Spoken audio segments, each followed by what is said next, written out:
내일 모레면 곧 칠순을 바라보는 60대 남자입니다. 제가 사는 도시가 워낙 작은 소도시라서 누가 기침 소리만 내도 다음날 누가 기침을 했대 하고 동네 사람들 전부가 알 정도로 작은 규모의 도시이기도 합니다. 솔직히 시골이죠. 그래도 갖출 건 다 갖추고 있고 나이 먹고 홀로 살기엔 이보다 좋은 곳은 없네요. 사실 이 동네에 내려온 건 10년도 더 됐습니다. 아내와 함께 요양차 내려왔거든요. 여기는 제 고향은 아니지만 고향과 가까운 동네라서 잘 알고 있는 곳이라 내려왔습니다. 이곳에 온 이유는 아내가 시한부 인생이기 때문이었어요. 병원에서도 오래 못 살 거라고 했고요. 병명은 딱히 말씀드리지 않을게요. 이미 세상을 떠난 지 오래라서 자세히 말씀드리다가 행여나 아내 생각이 날까봐 생각하고 싶진 않기 때문입니다. 사실 하늘로 떠난 아내는 두 번째 아내였습니다. 첫 번째 아내는 50살에 이혼했고 그 이후에 하늘로 간 아내를 만나 살다가 이곳에 요양차에 내려왔었습니다. 길다면 길고 짧다면 짧은 인생을 살면서 첫 번째 아내와는 아들 하나 낳고 이혼을 했고 두 번째 부인은 병으로 하늘로 보냈더니 삶에 대해 초월을 한 기분입니다. 마치 도인이 된 기분이었죠. 이래도 좋고 저래도 좋고 세상에 대한 집착이나 욕심이 사라지는 겁니다. 특히 사람에 대한 연민이 확 사라지더군요. 어차피 여자란 나랑 맞지 않고 내 인생의 사랑은 이게 끝이란 판단이 들었어요. 먼저 첫 번째 아내는 제 첫사랑이자 고향 후배이기도 했습니다. 참 우습죠? 첫사랑 고향 후배랑 결혼하는 것도 참 드문 일인데 그렇게 드문 사람과 결혼해서 이혼까지 했으니 정말 지금 생각해도 우습네요. 그만큼 그녀는 환상 속에 나오는 착한 여자였습니다. 동네 후배였을 때는 제 말을 잘 따르는 여자아이였고 숙녀가 돼서 다시 만났을 땐 세상에서 가장 아름다운 여인이었습니다.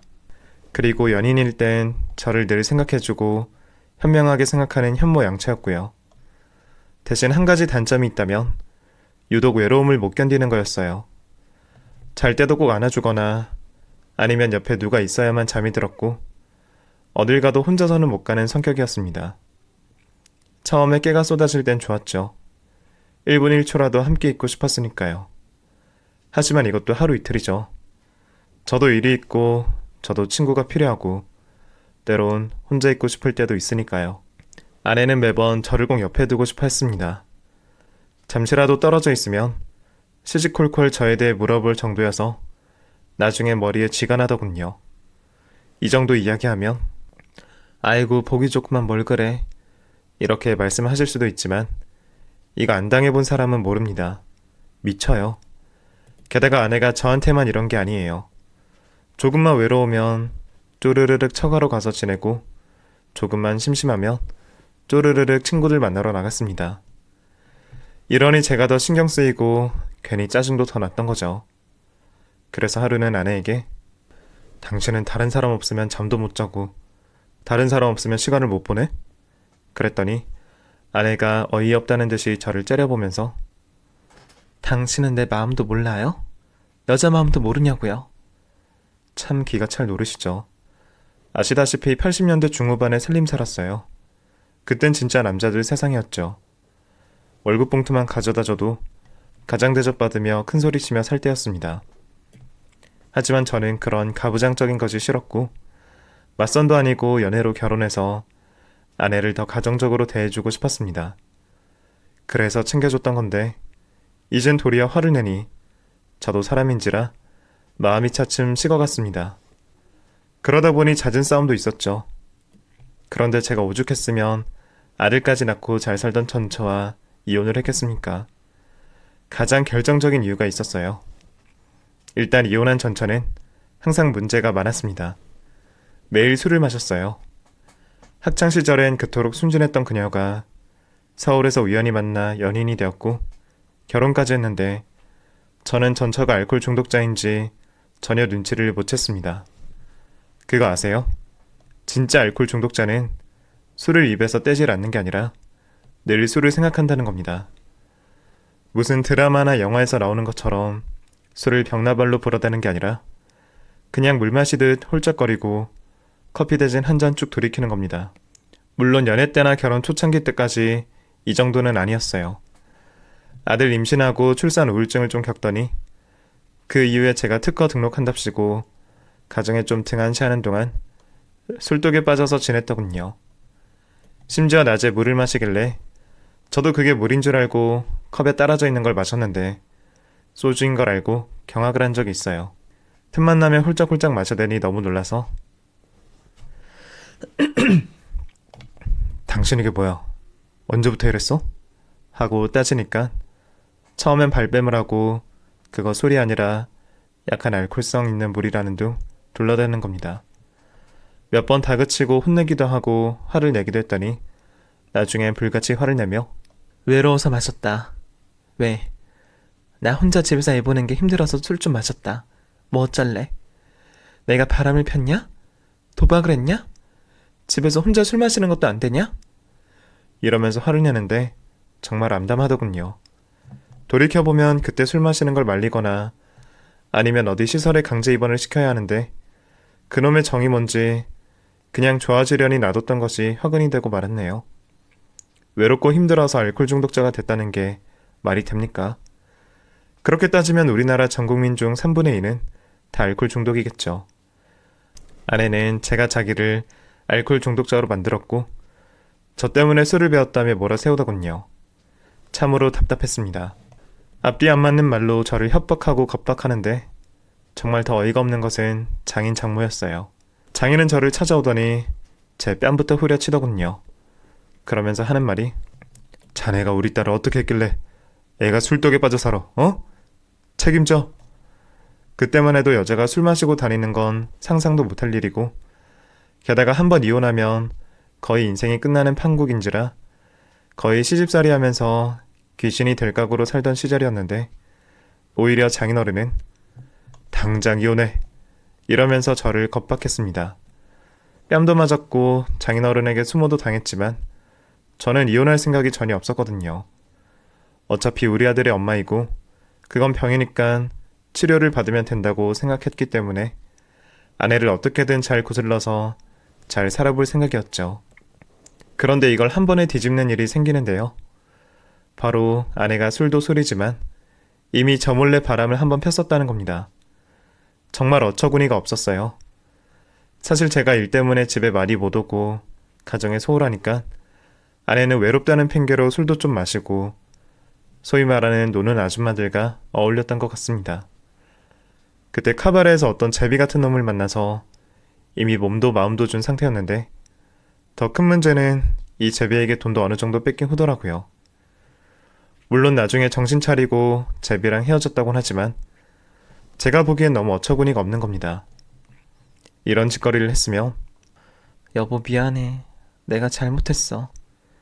이렇게 싹싹 빌어도 모자를 판국에 오히려 아내는 제 핑계를 대며 제가 나쁜 놈이니 이혼하자고 몰아세우는 겁니다. 그러면서 하는 말이 나는 깨끗하다고. 깨끗해. 이렇게 큰 소리를 쳐댔어요. 장인도 와서 자기 딸이 무슨 죄가 있냐며 큰 소리 쳤고요. 제가 동네 창피해서 못 살 지경이더군요.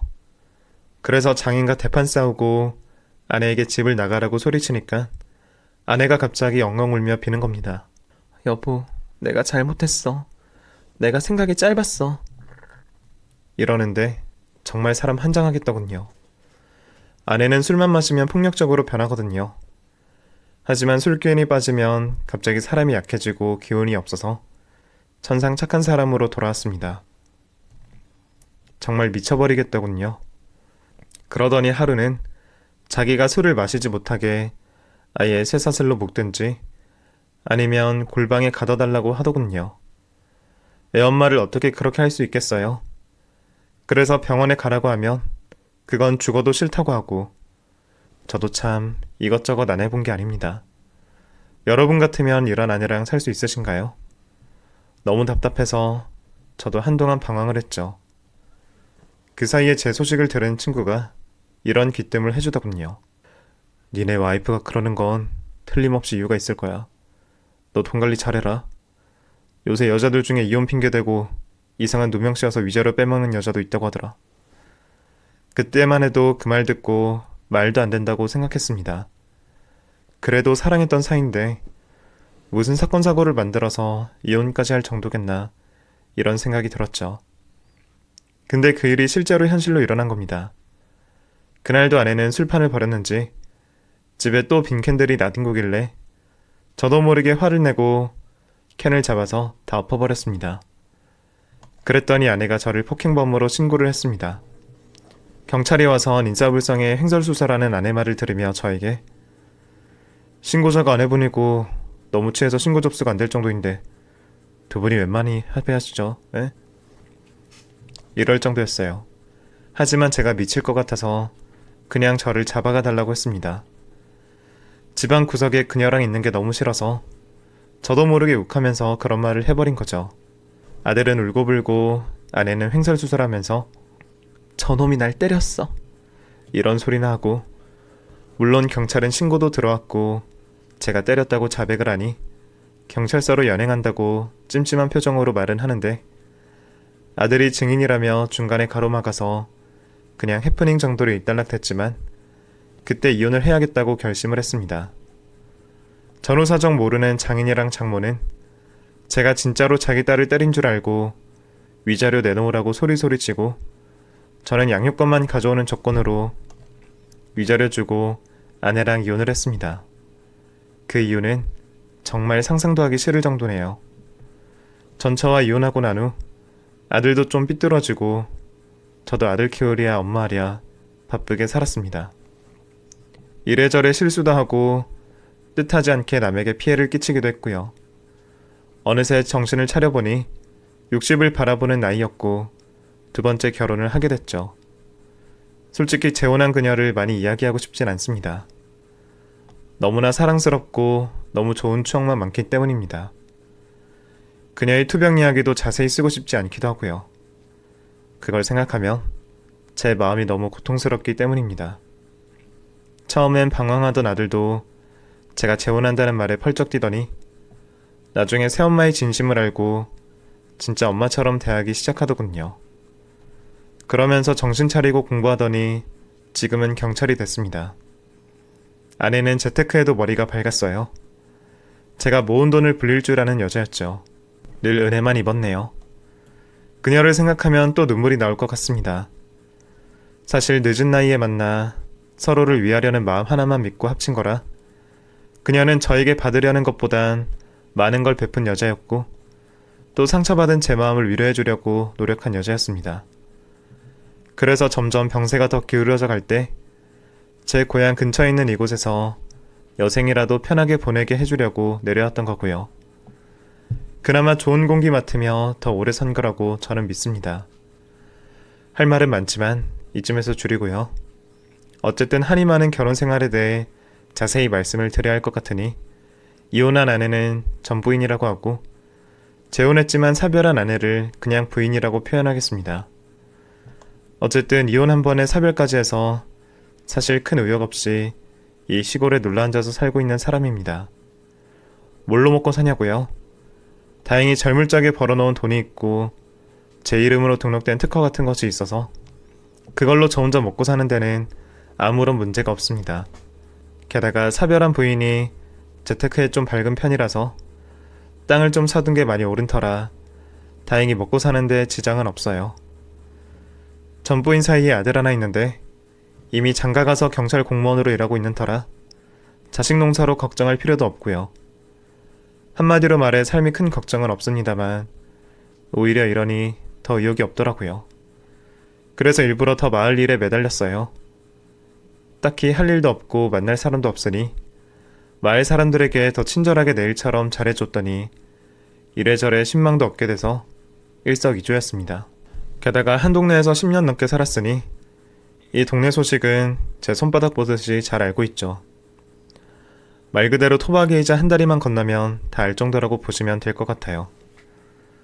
그래도 요즘 기농이네 기촌이네 외지 사람들이 많이 와서 모르는 사람이 부쩍 늘긴 했지만 누구네 이사가고 누구네 결혼하고 누구 부모님 돌아가셨고 어쨌든 한 다리 건너 소식까지 제가 다 알고 있습니다. 주변에선 국회의원 나가라고 농담을 할 정도니까요. 나름 동네에서 마당발로 불리며 잘 지내고 있었죠. 홀에비 혼자서 여유있게 살다 보니 동네 사람들도 다 알게 됐고, 특히 편의점 운영하는 40대 돌싱녀가 상당히 저에게 관심을 보였죠. 솔직히 제가 매력있거나 잘생긴 남자는 아닙니다만, 제가 매너있게 행동해서인지 살면서 몇몇 여성분들이 많은 관심을 보여줬는데, 나이가 무려 20살 가깝게 어린 돌싱녀가 관심을 보이니 많이 당혹스럽더군요. 그래도 동네가 코딱지만큼 좁은 터라 행여나 이상한 소문이라도 날까봐 저는 그녀에게 손끝 하나 건들지 않았습니다.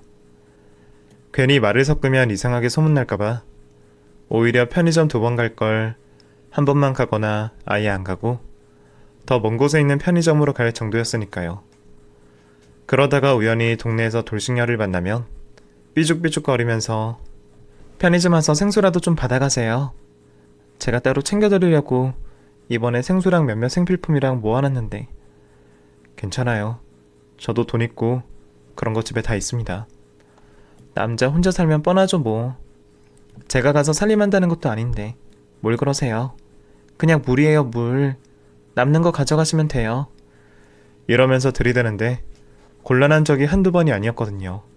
솔직히 20살 가까이 어린 여자 만나고 혼자 사는 남자인데 뭘 잘났다고 튕기냐 이러실 수도 있지만, 저는 이제 여자랑 엮이고 싶지도 않고 무엇보다 그렇게 말 많은 여자는 질색인지라 아예 처음부터 선을 확 그었거든요. 그러면서 소일거리 좀 하며 동네에서 잘 살고 있었는데, 어느 날 편의점 돌싱녀가 아저씨 혹시 소문 들으셨어요? 요즘 이 동네에 이사 온 할머니 한 분이 계신데 엄청 말이 많더라고요. 이런 동네 이사 온 거 보면 여기가 고향인가 보네요. 맞아요. 여기가 고향이라고 왔다곤 하는데 동네 사람들이 뒷말이 많더라고요. 누군데요? 저야 모르죠. 그냥 들리는 소문이 젊을 적에 서울로 시집가서 살다가 무슨 술집 다니던 여자라고 하던데 저도 그 얘기까지만 들었어요.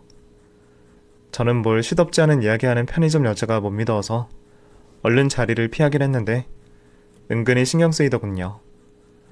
옆집 수저 개수까지 알 정도로 동네 사람 사정을 뻔히 아는 시골에 누구 하나 이사 오면 소문이 확 돌았죠. 게다가 고향이 이 동네의 타지에서 술 장사한 여자라니 이 동네에서 입방아 찌을 사람 많겠다는 생각이 들었습니다. 근데 그 우려가 진짜 현실이 됐습니다. 어느 날 제 인생에 태클이 들어왔습니다. 바로 이혼한 지 10여 년 만에 만난 전처 때문입니다. 세상에나 그녀가 고향으로 돌아왔다는 겁니다. 편의점 돌싱녀가 떠들어댔던 게 전처였던 거죠. 솔직히 전처가 올 수도 있죠. 여우도 죽을 때 고개를 고향 쪽으로 향하고 죽는다는데 나이 먹은 여자가 자기 고향으로 내려온 게 뭐가 잘못이겠습니까? 하지만 그녀가 술집에서 일을 했다는 소문이 너무 뜬금없더라고요. 아무리 알코올 중독 증세로 고민하긴 했지만 웃음을 파는 여자는 아니었거든요. 소문 듣고 나서 며칠을 고민했어요. 찾아가서 아는 척을 할까, 괜히 그랬다가 안 좋은 소문만 나니까 그냥 둘까 하며 망설이는데, 워낙 뒷담을 까고 수군대는 사람들이 많아지니 아무래도 전차가 어떻게 지냈는지 너무 궁금하기도 하고 어떻게 변했는지 마음이 흔들려서 행여나 동네에서 만날까 내심 외출할 때마다 주변을 둘러보게 되더군요. 근데 그런 마음이 통했는지 나중에 우연히 동네 마트에서 만나게 됐습니다. 참 어색했지만 또 한편으론 건강해진 모습에 반갑기도 했습니다. 사실 살면서 중간에 몇 번 아내에게 연락이 오긴 했었고 아들 말로는 저 몰래 몇 번 만나기도 했었다고 들었습니다만, 제가 보기 싫어서 안 만났고 제가 너무 극렬히 싫어하니까 나중엔 아들도 전처 소식을 전해주지 않았는데, 막상 만나니까 반갑기도 하고 짠하기도 하고 여러 감정이 드는 겁니다. 그래도 한때 사랑했던 사이인데 안부도 물을 겸 커피나 한잔 하자고 했죠. 그동안 어떻게 지냈냐고 물어보니 전처가 살아온 인생도 참 박복하더군요. 저랑 헤어지고 난 후에 알코올 중독 치료도 받고 잠시 다른 남자를 만나기도 했었다는 겁니다. 그리고 제 소식도 다 들어서 알고 있더군요. 그렇게 저를 못살게 굴던 장인 장모도 병으로 그리고 사고로 다 돌아가셨다는 이야기를 전하는데 뭔가 울컥하더라고요. 전처도 혼자 되니 외롭고 쓸쓸해서 이것저것 정리해서 나와보니 갈 곳도 딱히 없어서 고향으로 내려왔다는 겁니다. 사실 갈등도 많이 했다고 하더군요. 당신이 이미 고향 내려와서 재혼한 분하고 잘 살고 있다는 이야기는 들었어요. 그래서 안 오려고 했는데 나도 갈 곳이 없으니 돌아가신 아빠가 남긴 집도 여기 있고 갈 곳도 없어서 내려왔어. 이러는 겁니다. 하긴 천상 소녀 같은 마음으로 산 여자가 딱히 일도 없고 이젠 나이까지 먹었으니 갈 곳이나 있겠습니까? 안쓰럽더군요. 그나마 먹고 살려고 미용 기술을 배운 게 있었다면서 그걸로 이 동네에 미용실을 하나 해보고 싶다고 하는 거예요. 그 말을 듣는 내내 정말 열심히 산 전철을 돕고 싶더라고요. 제가 할 수 있는 게 인맥밖에 없으니 열심히 발품을 팔아주기로 했습니다. 그래서 바뀐 동네 분위기도 좀 알려주고 전처가 동네에 적응을 잘할 수 있도록 제가 같이 다니면서 동네 사람들을 소개도 시켜주고 인사도 시켰습니다. 처음엔 사람들이 엄청 수군댔습니다. 하긴 그럴만도 하죠. 소문도 안 좋은 여자를 소개시켜주는 제 모습도 이상했겠지만 알고 보니 둘이 전부인과 전남편인데 이제 와서 이러는 모습이 이상하게 생각하는 분도 계셨을 겁니다. 다 알죠. 하지만 그런 소문 무서워서 전철을 나몰라라 하기에는 제 마음이 편치가 않더라고요. 언젠가 진심은 통할 거란 생각에 발품 팔고 다니니 몇몇 분들은 제 진심을 알아주고 참 바보인 거야. 아님 그냥 사람이 좋은 거야. 나 같으면 생각했구만.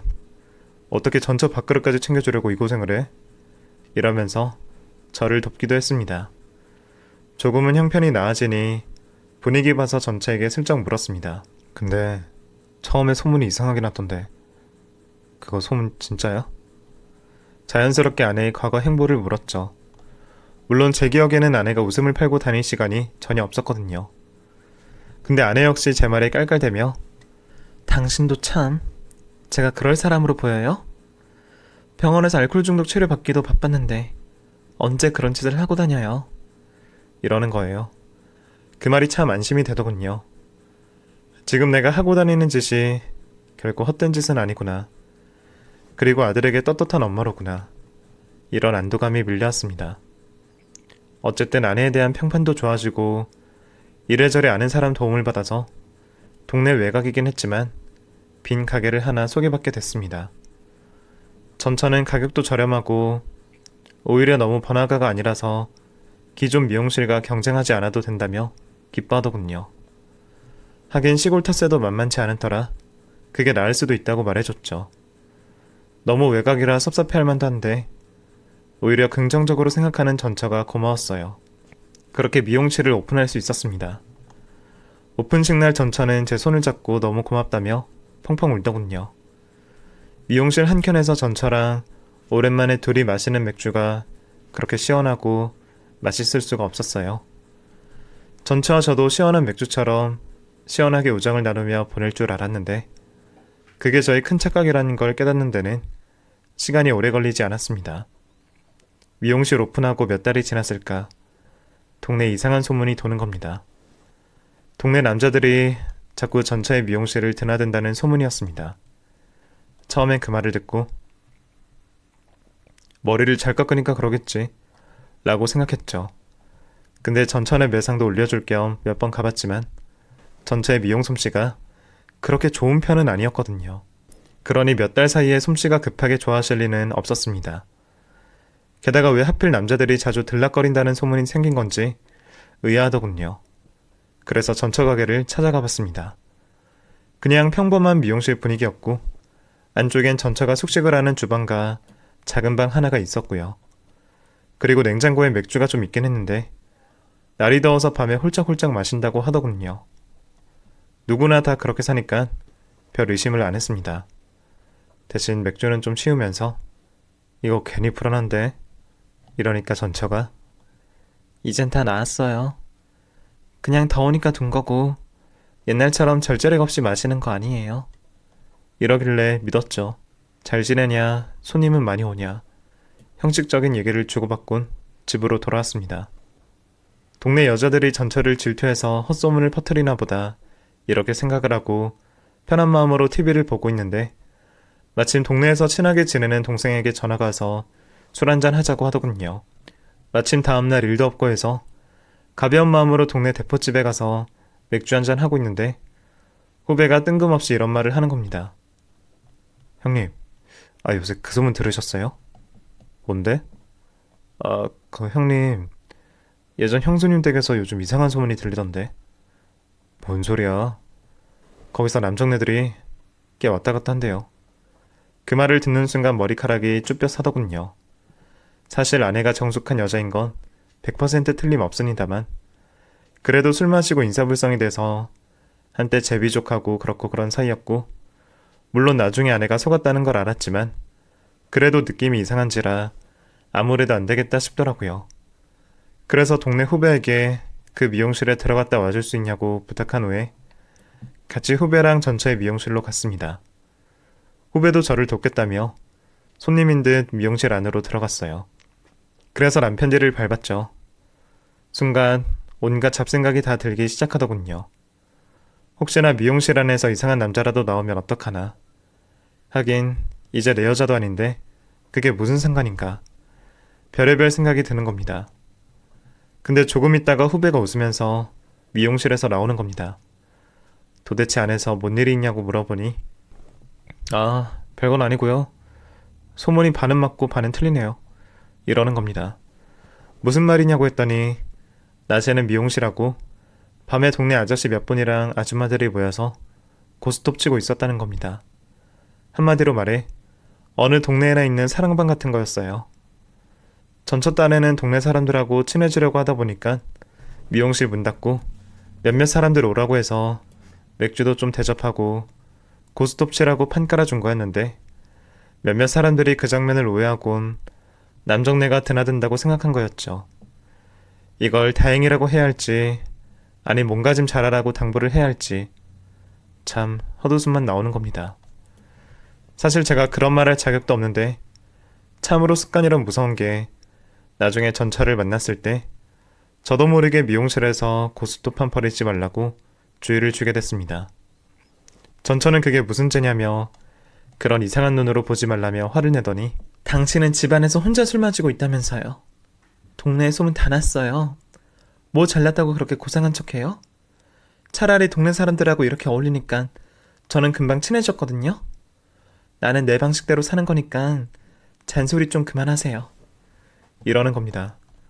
순간 욱하긴 했지만 전처 말이 아예 틀린 말도 아닌 터라 저도 한번 미용실 고스톱판이 무슨 판인지 보겠다며 따라갔죠. 솔직히 직접 보니 별거 없었습니다. 당구장에서, 동네 슈퍼에서, 심지어 파출소 앞 복덕방에서도 고스톱을 치는데 전처 미용실에서 고스톱 치는 게 뭐 이상한 일이라고 대수롭지 않게 생각했고 저도 가끔 가서 동네 사람들하고 고스톱도 치고 더 친해지게 됐습니다. 자연히 거기에 자주 오는 아저씨 한 명을 알게 됐는데 이 동네 넘어 다른 동네 사람인데 옛날에 전처랑 알고 지내던 남자라는 겁니다. 무슨 제철소 일을 하다가 나중에 다시 고향으로 돌아와서 비료 장사한다는데 딱 봐도 왕년에 좀 놀아본 듯 하더군요. 말투가 좀 껄렁껄렁하긴 한데 의외로 예의 바르고 선후배 깍듯해서 4살 위인 저에겐 정말 예의가 바르고 친절했어요. 자연히 전처랑 그 사람이랑 저랑 셋이 잘 지내게 됐고요. 나중에 이야기 들어보니 전처가 이 동네 다시 정착하는 동안 그 동생도 많은 도움을 줬더군요. 솔직히 약간의 질투도 생겼습니다만 진짜 별다른 사이가 아니라길래 의심을 거뒀습니다. 사실 둘이 사귄다고 해도 제가 뭐라 할 처지도 아니니까요.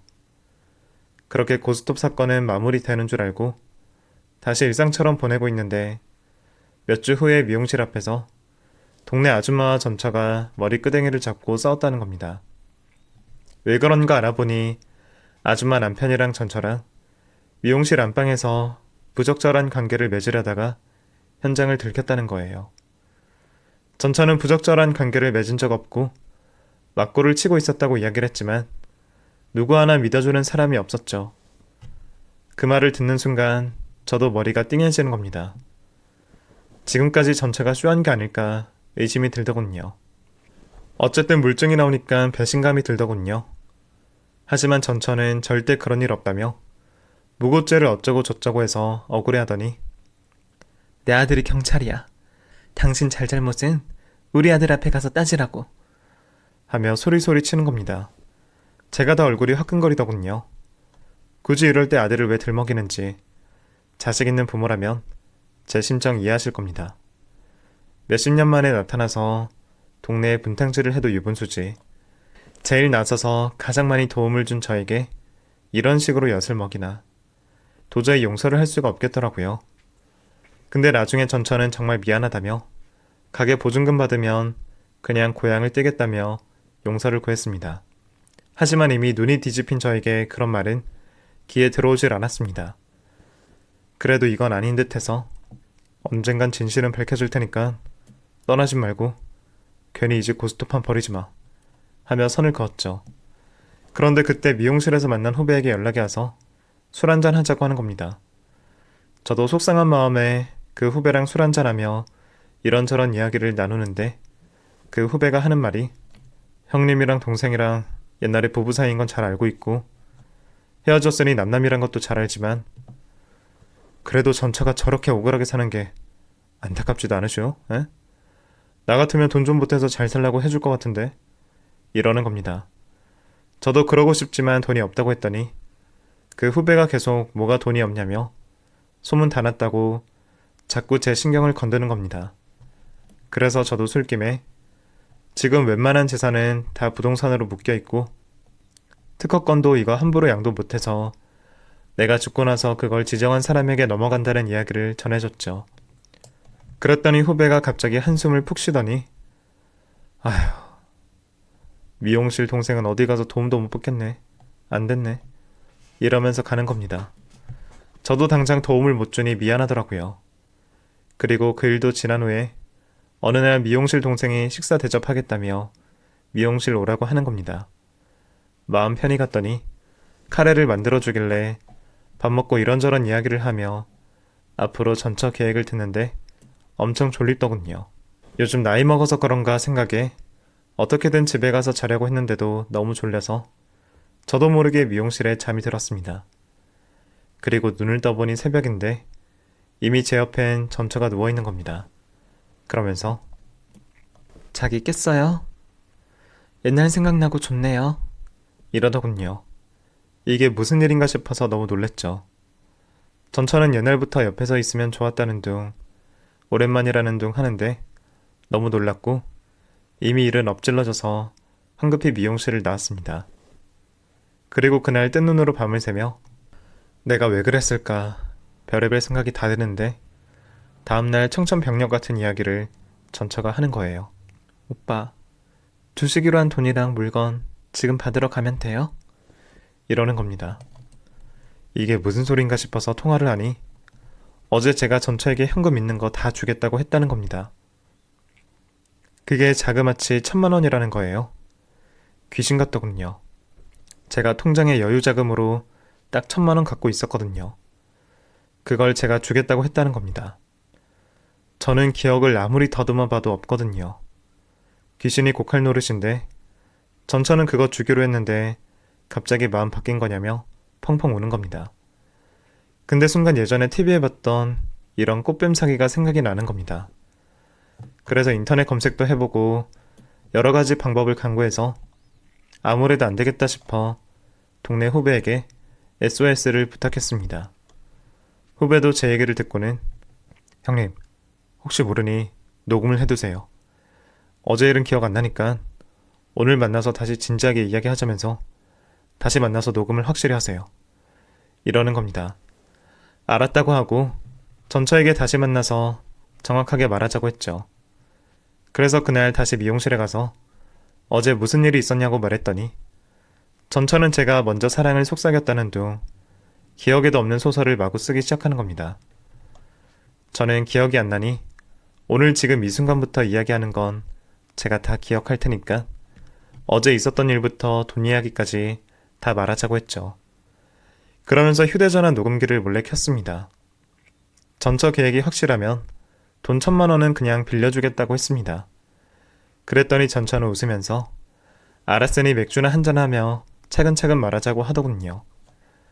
그래서 맥주 한잔하며 앞으로 전처 계획을 듣는데 또 졸음이 밀려오는 겁니다. 아무래도 안 되겠더군요. 그리고 기억이 없는데 어제 일이 되풀이 됐더군요. 전처는 제가 딴소리 할까봐 영상을 다 찍어놨다며 영상을 보여주는 겁니다. 제가 스르륵 잠이 들자 전처는 제게 묻는 겁니다. 여보, 그러니까 저한테 1,000만 원 주는 거 맞죠? 그리고 부동산 그거 일부 처분해서 저한테 또 주시기로 한 거 맞죠? 그랬더니 제가 잠결에 하는 거예요. 그리곤 영상이 끝나는 겁니다.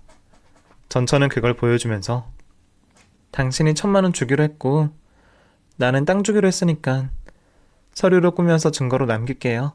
사인만 해줘요. 이러는 겁니다.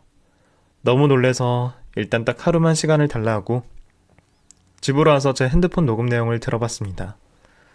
근데 역시 반전이 있었습니다. 전처가 녹화한 이후로 아주 큰 반전이 있더군요. 아내가 아는 후배 목소리가 들리더니 됐지? 하며 전처에게 빨리 돈 받아가지고 이 동네 뜨자며 지네 둘이서 수근거리는 목소리가 고스란히 담겨있는 겁니다. 소름이 돋더군요. 그러면서 전처가 하는 말이 이 양반 여전하네. 순박해가지고 잠꼬대하는 버릇을 내가 모를까봐. 그러니까 그 돈 좀 나눠주지. 꼭 이렇게까지 하게 만드네. 이러는 목소리가 들리는데 제가 살이 부들부들 떨리는 겁니다. 사실 중간중간에 전처가 도와달라고 한 적은 있었지만 저는 돈 문제로 전처와 엮이고 싶지 않아서 계속 거절을 했는데 아마도 그것에 앙심을 품고 전처는 어디 논팽이 하나 물고 와서 저에게 약을 먹인 후에 서류를 꾸미려고 했던 것 같습니다. 너무 화가 나서 도저히 참을 수가 없어서 미용실로 쳐들어갔죠. 마침 자리를 비웠는지 아무도 없더군요. 그때 미용실에 있는 가위가 눈에 띄더군요. 저도 모르게 가위를 집어서 전처 머리카락 한 움큼을 잘라버릴까 하다가 꾹 참았습니다. 그래봤자 저에게 남는 것도 없고 오히려 전처의 약행이 감춰질 수도 있으니 차라리 신고하는 게 낫겠다는 생각이 들더군요. 그래서 바로 신고를 했습니다.